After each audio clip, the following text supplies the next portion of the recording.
Kun kerran kuljin vahvana, vei oma tahto askelta, työ, soitto, suunnitelmat, kaikki näytti kestävän.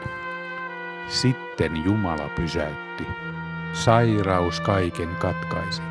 Puhe sortui, keho vaipui, kaikki voima hiipui. Soittimeni hiljeni, se sävel minun sieluni, toimieni liekki hiipui, unelmat tuhkaksi paloi.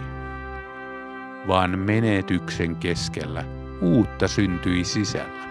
Ei elämä ole kiireessä, vaan ikuisessa totuudessa.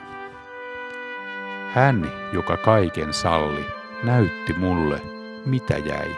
Rauha, rakkaus Jeesuksen, aarteet suuret, sydämen. En enää juokse omaan suuntaan, nyt hiljaa kuljen hänen kanssaan. Kädet eivät soita enää, vaan sana alkaa elää. Hän varusti mua vuosia. Sain kokemuksia, taitoja. Oon tyhjentynyt kaikesta. Nyt täyttyä voin sanasta. Missä olin ennen minä, on Jumalalle tilaa.